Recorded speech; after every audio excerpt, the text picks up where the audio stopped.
आसान है। Please sir.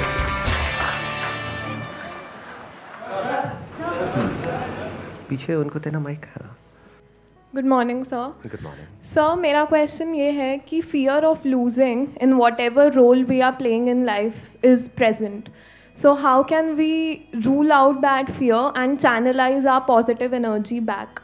Fear of losing in different spheres of life. You're talking work related? Yeah, work that you're doing? or any other relationship role. Also? Both. Achha. How we can rule out that fear?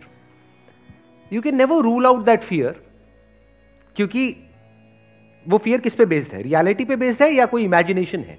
दो तरह के fears होते हैं ना, एक है imaginary fears कि ये हो गया तो क्या होगा, मान लो यहां पर भूत है, इससे हम डर रहे हैं, but that is an imaginary fear, that is not based upon reality. Reality क्या है कि there is a person whom you are in love with, जिसकी आपको आदत पड़ चुकी है.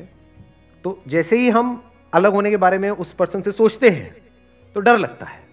इनफैक्ट ये सिर्फ उस पर्सन के लिए नहीं है, किसी भी आदत के बारे में है.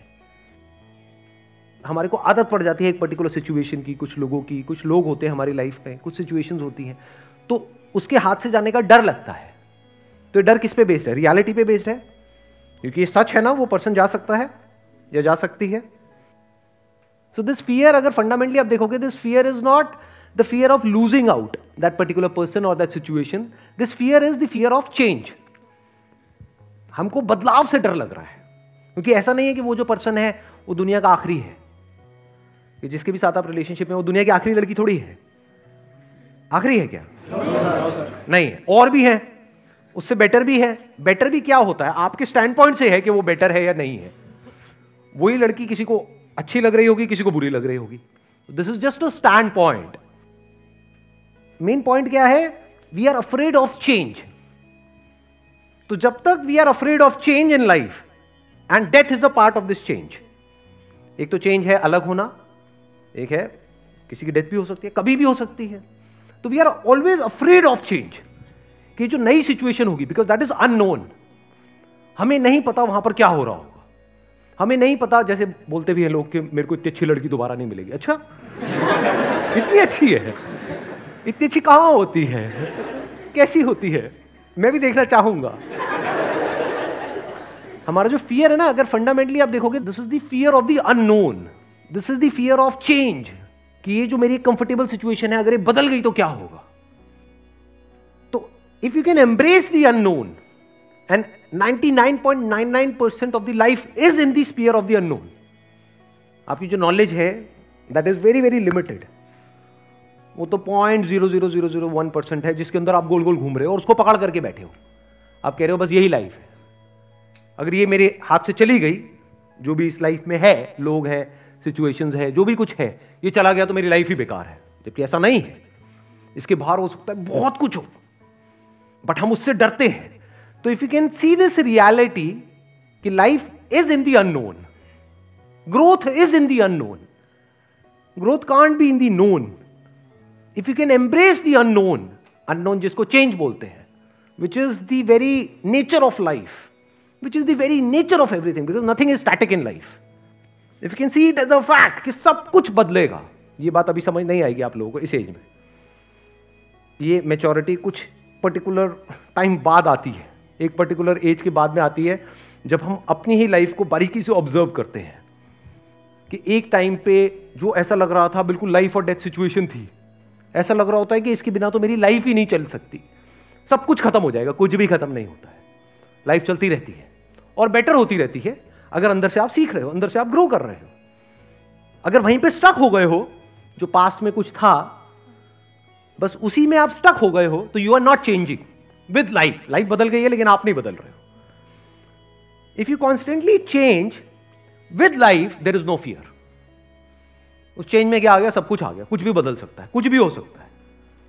If you are actually okay for everything, मतलब कि बहुत स्ट्रगल करके एक लेवल पे आप पहुंचे हो, वो सब कुछ अगले दिन खत्म हो सकता है. If you are okay with this, not theoretically but actually, ये पर्सन है, जाता है चला जाए, जाती है चली जाए.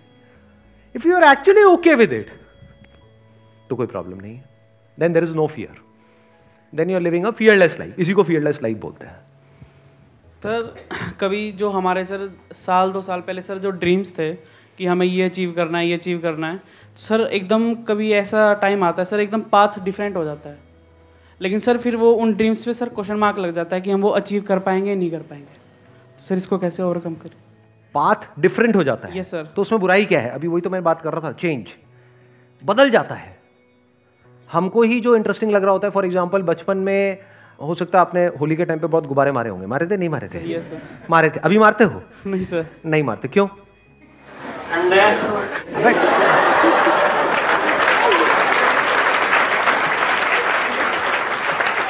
ठंड है। मैं अभी मारने की बात कर रहा हूं।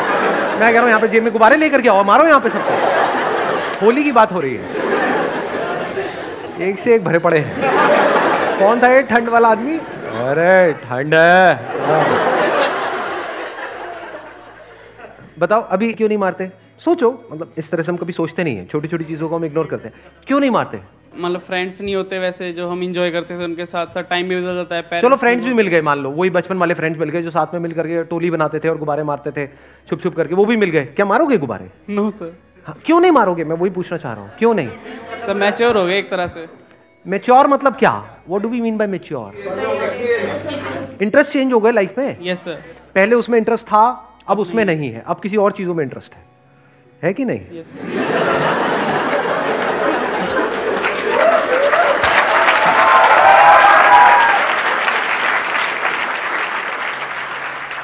पहले होली के रंग में रंगते थे, अब किसी और रंग में रंगते हैं, है ना? हंस क्यों रहे हो? पता नहीं कहाँ के कहाँ चले जाते हो। तो इंटरेस्ट हमारा चेंज होता रहता है लाइफ में। तो मतलब ड्रीम भी चेंज हो गए। पहले ड्रीम यही होता था, मतलब ये आने वाली होली आने वाली, अब ये गुब्बारे मारेंगे, भर के रखेंगे, ये करेंगे। ड्रीम्स भी चेंज हो गए, इंटरेस्ट चेंज हो गए। एक टाइम पे जो हमको लग रहा होता है कि यही लाइफ है, अगर ये नहीं हुआ तो पता नहीं क्या हो जाएगा, छूट जाता है वो सब, कुछ और इंटरेस्ट आ जाते हैं। तो उसमें बुराई क्या है? हमें डर किस चीज से लग रहा है? क्या चाहते हो? लाइफ कैसी होनी चाहिए कि एक कुछ आपके माइंड में कोई ड्रीम आया, वो भी ड्रीम किस एज में आया? एक बहुत ही यंग एज में, जब आपने लाइफ को एक्चुअल में एक्सपीरियंस ही नहीं किया है, कुछ देखा ही नहीं है, एक्चुअल में पता ही नहीं है लाइफ क्या है। वो ड्रीम भी आपके अपने नहीं है, किसी ना किसी ने आपके माइंड में फीड कर दिया है। अपनी फैमिली में देखा किसी अंकल को या किसी को, होते नहीं है ऐसे फैमिली में कुछ अंकल, ऐसे अंकल सबके होते हैं कि ये किया उसके बाद में बहुत आगे चले गए। मान लो सीए किया और आज बहुत पैसा है उनके पास में, तो मुझे भी सीए करना है। यही तो होते हैं आपके ड्रीम। और क्या होते हैं? ऐसे नहीं बनते हैं। बट जब एक्चुअल में सीए करना शुरू किया है ना, हाँ चलो फाउंडेशन तो हो गया, उसके बाद में इंटर में अटक गए, चलो इंटर भी हो गया, और फाइनल में अटके पड़े हैं, इंटरेस्ट ही नहीं आ रहा है। तो उसकी वजह से क्या हो रहा है? अब हमारा ड्रीम चेंज हो रहा है। अब हमको डर लग रहा है। अब हमें लग रहा है कि अच्छा हमने इतना तो टाइम इन्वेस्ट कर दिया, अब इतना और कर देते हैं, चलिए कर ही लेता हूं। लेकिन समझ आ रहा है अंदर से कि इसमें मेरा इंटरेस्ट नहीं है, बट उसको छोड़ने में डर लगता है। तो इतना डरना नहीं चाहिए लाइफ में। All I can say is this. फिर हम ये भी तो कहते हैं क्विट नहीं करना चाहिए। एक माइक देना इनको। जैसे अभी आपने कहा कि उसको मतलब छोड़ने में डर लग रहा है, हम कर नहीं पा रहे, तो एक पॉइंट तो हम ये भी कहते हैं कि हमें क्विट नहीं करना चाहिए। तो फिर सर मतलब कुछ जगह पे छोड़ना बेटर होता है, कुछ जगह पे छोड़ना नहीं बेटर होता है। फॉर एग्जाम्पल शादी में भी ऐसा नहीं है you must never give a divorce. समझ गए ना? क्विट का मतलब क्या हुआ है? डिवोर्स, अलग हो गए। जब समझ आ रहा है कि you are not compatible, you are not made for each other, you can't live with each other, you can't stand each other, तो वहां पर क्या करना है? We must never quit. चाहे कुछ भी हो रहा है, साथ में चलते चले जाओ। देखो समझना, एक है, ध्यान से समझना इसको। मैं पहले शादी के एग्जाम्पल से फिर करियर में लिंक कर दूंगा, वहां पे आप बड़े अच्छे से समझ पाओगे। देखो, एक है शादी में छोटी मोटी प्रॉब्लम्स आ रही है, शुरू में जो आती ही है। ऐसे ही किसी भी करियर को हम चूज करते हैं तो शुरू में हमको प्रॉब्लम्स आती हैं। अब पता कैसे लगेगा वो छोटी प्रॉब्लम्स है और पता कैसे लगेगा वो बड़ी प्रॉब्लम्स है? लगाओ थोड़ा सा दिमाग। शादी में तो बड़ा क्लियर है उसको डिफाइन करना। मान लो ट्रस्ट से रिलेटेड इश्यूज हैं, रिस्पेक्ट से रिलेटेड इश्यूज हैं, ये सब क्या है? छोटे इश्यूज हैं, बड़े इश्यूज हैं? बड़े इश्यूज हैं। ऐसे करियर में क्या है? बड़े इश्यूज और क्या है? छोटे इश्यूज। अगर करियर में कोई बहुत बड़ा इशू आ जाए तो क्या उस करियर पे स्टिक रहना चाहिए, छोड़ देना चाहिए? छोड़ देना चाहिए। अगर छोटे मोटे इश्यूज आए तो उसको फेस करना चाहिए। अब छोटे इश्यूज क्या हैं और बड़े इश्यूज क्या हैं? फॉर एग्जाम्पल आपने कोई करियर चूज किया है और पढ़ाई में मन नहीं लग रहा है, ये क्या है? ये बहुत बड़ा इशू है, छोटा इशू है? बहुत छोटा इशू है, क्योंकि पढ़ाई में तो आप कुछ भी कर लो मन लगेगा ही नहीं। ये करियर ना लेके कोई और करियर लोगे, वहां पे भी पढ़ना तो पड़ेगा ना, एजुकेशन तो चाहिए, वहां मन लग जाएगा क्या? इसमें नहीं लग रहा, उसमें भी नहीं लगेगा। अच्छा, बड़ा इशू क्या है? करियर में स्कोप ही नहीं है। क्या आपको समझ आ रहा है कि यहां से इसको करने के बाद में, इस कोर्स को करने के बाद में मैं आगे जब मार्केट में जाऊंगा तो वहां पे सप्लाई बहुत ज्यादा है, डिमांड बहुत कम है, और आगे फ्यूचर इतना अच्छा नहीं है। था 20 साल पहले अच्छा, बट आज अच्छा नहीं है। अब ये क्या है? ये मेजर इशू है, माइनर इशू है? मेजर इशू, या बहुत मेजर इशू है? बहुत मेजर इशू, क्योंकि आपकी पूरी लाइफ खराब हो सकती है। समझ आ गया ना मैंने क्या कहा है? फॉर एग्जाम्पल, मैं एग्जाम्पल ही दे रहा हूं, मतलब do not take it literally. अब मान लो कोई आप टाइप राइटिंग का कोर्स कर रहे हो और आपको समझ आ रहा है कि धीरे धीरे टाइप राइटर्स ऑब्सोलीट होते चले जा रहे हैं, अब कंप्यूटर्स उनकी जगह ले रहे हैं, तो ये करने का इतना फायदा नहीं है, तो वहां पे क्विट करना बेटर है या नहीं है? क्विट करना बेटर है, क्योंकि आपको समझ आ रहा है 4 साल बाद जब तक मैं यहां से निकलूंगा तब तक तो इसकी डिमांड ही खत्म हो जाएगी मार्केट में। इंडस्ट्रीज चेंज होती रहती है ना। Yes sir. तो ये मेजर इशू है। मतलब मेजर इशू क्या मिला हमको? स्कोप, कि इसका कोई स्कोप ही नहीं है। स्कोप को दूसरे तरीके से क्या बोल सकते हैं एक वर्ड में? फ्यूचर, कि जो मैं कर रहा हूं इसका कोई फ्यूचर नहीं है। तो ये कोई छोटा मोटा इशू नहीं है, बहुत मेजर इशू है। तो इसको 4 साल बाद नहीं छोड़ना है, अभी छोड़ना है। यस। जो मैं बिजनेस कर रहा हूं उसका फ्यूचर नहीं है। अगर ये समझ आ जाए आदमी को तो वो क्या करेगा? वेट नहीं करेगा कि जब वो पूरी तरह से खत्म हो जाए। उसको नजर आ जाना चाहिए कि ये चीज आने वाले 5-10 साल में पूरी तरह से खत्म हो जाएगी, तो उसको अभी ही छोड़ना चाहिए, 5 साल बाद नहीं, क्योंकि 5 साल बाद ना वो यहां का रहेगा ना वहां का रहेगा। जैसे रिलेशनशिप है, इसका कोई फ्यूचर नहीं है। ये क्या है? ये छोटा इशू है, मेजर इशू है? मेजर इशू है। तो आगे बढ़ना ही नहीं चाहिए, नहीं तो वो कॉम्प्लिकेटेड होती चली जाएगी रिलेशनशिप। ऐसी हमारी लाइफ कॉम्प्लिकेटेड हो जाती है। ठीक है, क्लियर हुआ ना? क्या बड़ा इशू है, क्या छोटा इशू है? तो अगर कोई बहुत बड़ा इशू हो तो छोड़ना बेटर है, छोटे मोटे इश्यूज हो तो फेस करना बेटर है। मेरा क्वेश्चन ये था कि सक्सेस के लिए जितना हमारा रोल होता है उतना एक्सटर्नल फैक्टर्स भी होता है। जैसे सर हम जब हैंड्स अप करते हैं क्वेश्चन के लिए तो आप पे डिपेंड करता है आप किसको बोलते हो कि तुम मतलब क्वेश्चन पूछो। बिल्कुल सही बात है। तो सर इंटरव्यू में जाते हो तो वो इंटरव्यूअर्स पे डिपेंड करता है कि जो जॉब इंटरव्यू ले रहे हैं कि उनको आप पसंद आ रहे हो या नहीं आ रहे हो, based upon lot of factors. Yes sir. तो इन सब चीज़ों को कंट्रोल हम कर सकते हैं, क्योंकि सक्सेस में तो फिर मैं क्वेश्चन पूछूंगा नहीं पूछूंगा ये तो आप डिसाइड कर रहे हो ना। राइट। मेरा काम है हाथ हैंड्स अप करना। तो मैं आपको कंट्रोल तो नहीं कर सकता, बट अगर इसमें मैं करूँगा क्या? अगर आप मेरे को क्वेश्चन नहीं पूछने दोगे तो मैं तो चला जाता घर। देखना, अब ध्यान से समझना, ध्यान से समझना, बड़ा इंटरेस्टिंग इन्होंने क्वेश्चन पूछा है। देखना, आप कह रहे हो कि अगर आपको जो क्वेश्चन पूछना है वो मेरे पे डिपेंड करता है। बिल्कुल सही बात है, क्योंकि अगर मैं आपको मना कर दूंगा, मैं कहूँगा नहीं नहीं पूछना है, आपको माइक मिलेगा ही नहीं तो आप पूछोगे कैसे? ठीक है, तो आपको क्वेश्चन पूछना है नहीं पूछना मेरे पे डिपेंड करता है, that is a fact. Yes sir. अच्छा, आप क्वेश्चन पूछोगे, ये सक्सेस है, ये किसने डिफाइन किया? आप पे क्या डिपेंड करता है? क्या आप पे कुछ डिपेंड करता है, नहीं करता है? यहां पर आप बैठे हुए हो तो आपके लिए सक्सेस की 2 डेफिनेशन हो सकती है।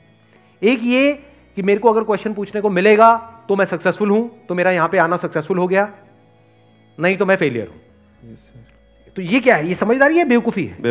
बेवकूफी है, क्योंकि आपने अपनी लाइफ का कंट्रोल मेरे हाथ में दे दिया। Yes sir. अब मैं कंट्रोल करूंगा आपकी सक्सेस या फेलियर को। मैं जब चाहे आपको सक्सेसफुल बना दूंगा, जब चाहे फेलियर बना दूंगा। Yes sir. उसमें भी आपने और आगे डिफाइन कर रखा होगा अपने माइंड में कि अब मैंने क्वेश्चन पूछा, अगर तो मेरे क्वेश्चन का बहुत अच्छे से आंसर मिला तो मैं सक्सेसफुल हूं, अगर मेरी झंड हो गई तो बेवकूफ तो मैं महा फेलियर हूं। पहले तो मैं फेलियर था, अब तो मैं महा फेलियर हूं, क्योंकि कैमरे में लाखों लोग देखने वाले हैं और इतने लोगों के सामने मेरा मजाक उड़ गया है कि नहीं? ये सब कौन डिफाइन कर रहा है अपने लिए? आप अपने लिए डिफाइन कर रहे हो। Yes sir. लेकिन ये डिफाइन करने का तरीका ठीक नहीं है। दूसरा क्या हो सकता है? क्वेश्चन पूछने को मिले ना मिले, इससे फर्क क्या पड़ता है? मैं यहां पर किस लिए आया हूं? कुछ सीखने के लिए आया हूं। Yes sir. कोई पूछने के लिए थोड़ी आया हूं, सीखने के लिए आया हूं। तो अगर मैंने आज यहां से एक भी ऐसी बात सीखी जिससे मेरी लाइफ को एक अलग डायरेक्शन मिले तो मैं सक्सेसफुल हूं। Yes sir. Yes sir. अब ये सीखने की जो रिस्पॉन्सिबिलिटी है वो किसके ऊपर है? मेरे ऊपर। या ये कह लो, ये जो सीखने का कंट्रोल है, सीखना which is linked to changing your life, तो अपनी जिंदगी को बदलने का कंट्रोल किसके हाथ में आ गया? मेरे हाथ। पूरी तरह से आपके हाथ में आ गया। सर। आपको सीखना है सीखो, नहीं सीखना मत सीखो, मेरा उसमें कोई रोल नहीं।